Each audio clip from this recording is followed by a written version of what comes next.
Fala pessoal, vim dividir com vocês uma palavra que eu estou estudando aqui e vou dividir com vocês. Então, é Lucas 14, do 1 ao 6. Fala assim: a cura de um homem hidrópico. Aconteceu um sábado que, entrando ele em casa de um dos principais fariseus para comer pão, eles o estavam observando. E eis que estava ali diante de um certo homem hidrópico. E Jesus, tomando a palavra, falou aos doutores da lei e aos fariseus, dizendo: é lícito curar o sábado? Eles, porém calaram-se. E tomando, o curou e despediu. E disse-lhes: qual será de vós o que, caindo-lhe num poço em dia de sábado, o jumento ou o boi o não tire logo? E nada lhe poderiam replicar sobre isso. Então, eu fiz algumas anotações aqui. Primeiro, hidrópico, uma pessoa hidrópica, um homem hidrópico, só fala sobre esse termo nesse texto, pelo que eu pesquisei, tá, gente? Eu não sou especialista, eu estou aqui compartilhando um pouco do que eu estou estudando da palavra de Deus. Era uma pessoa que tinha muito inchaço no corpo, né?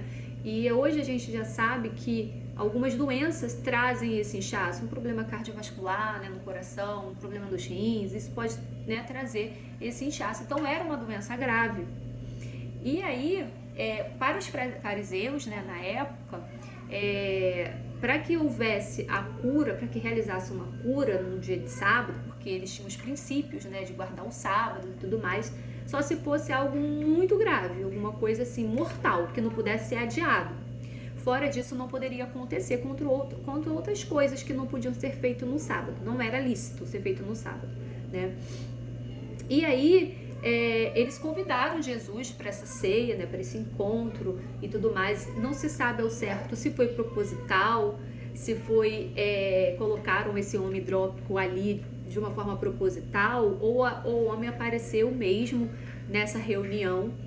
E essa reunião, ela tinha intenção, não tinha assim uma boa intenção, pelo que eu entendi, tá, gente?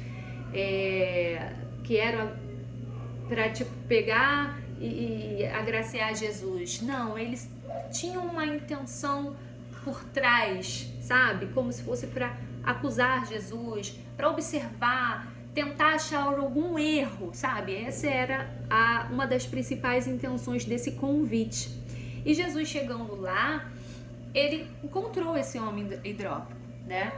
E ele falou: é lícito curar o sábado? E ele curou, ele simplesmente curou. E para não ter nenhum questionamento, porque ele fez essa pergunta se não era lícito curar os sábados, e eles calaram-se, eles não tiveram argumentos para rebater Jesus. E para evitar posteriores questionamentos e acusações, para findar tudo isso, Jesus ele usa, essa expressão, essa pergunta, qual será de vós que, caindo num poço num dia de sábado, um jumento, um boi, o não tire logo? Se cair, sei lá, um filho, alguma coisa, você não vai tirar, você vai esperar, vai deixar ali e depois? E aí que eles não tiveram mais forças para rebater Jesus, eles não tiveram argumentos, E aí esse texto, ele é interessante porque ele mostra duas vertentes de reflexões, que a gente pode tirar pra gente. Primeiro é a manifestação do poder de Jesus, que Jesus curava. Jesus cura ainda hoje, Basta que a gente creia, A gente tem uma fé muito limitante, a gente tem uma fé muito limitada, a gente questiona por tudo a gente está reclamando, tudo a gente está murmurando, a gente não tem aquela fé, Muitos de nós. Então a gente tem que trabalhar muito nisso, A gente tem que praticar a nossa fé, isso é algo diário, que a gente tem que pedir Deus sabedoria, discernimento, para que a gente possa exercer a nossa fé. Então, a primeira manifestação do poder de Jesus, que isso é lindo, Ele curou lá naquela hora. Ele não precisou de argumentos, ele não precisou nada. Ele viu o homem necessitando e ele curou. Independente da situação, independente do que as pessoas iriam pensar sobre ele. Porque é sábado. Não, Jesus não quis saber. Porque na hora que ele acha que tem que agir, ele vai agir. Entendeu, gente?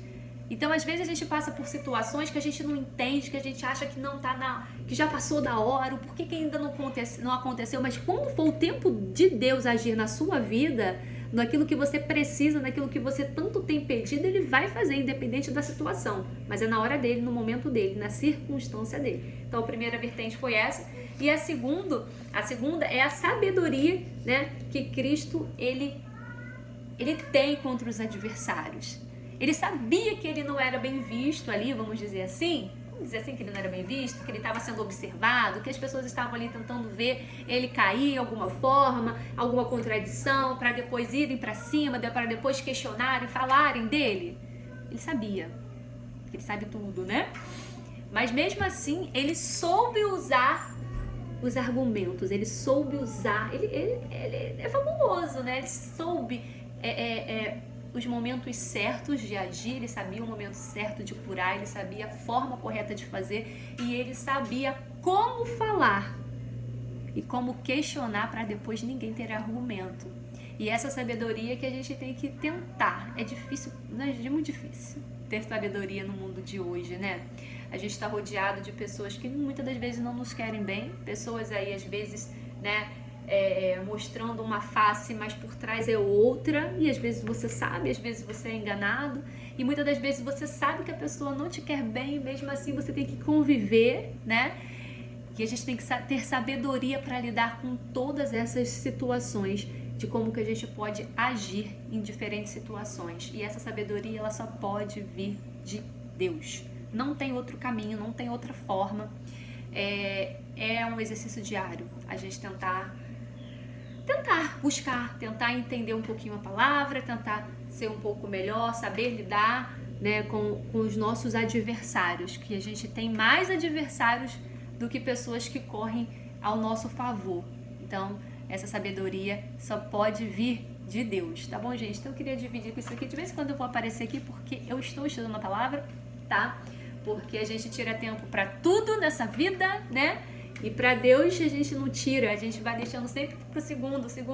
Então, hoje eu tô tirando um tempinho para ler um pouquinho, entender um pouquinho mais da palavra, e eu vou dividir com vocês, caso vocês gostem, tá bom? Que Deus possa estar abençoando você e a sua família.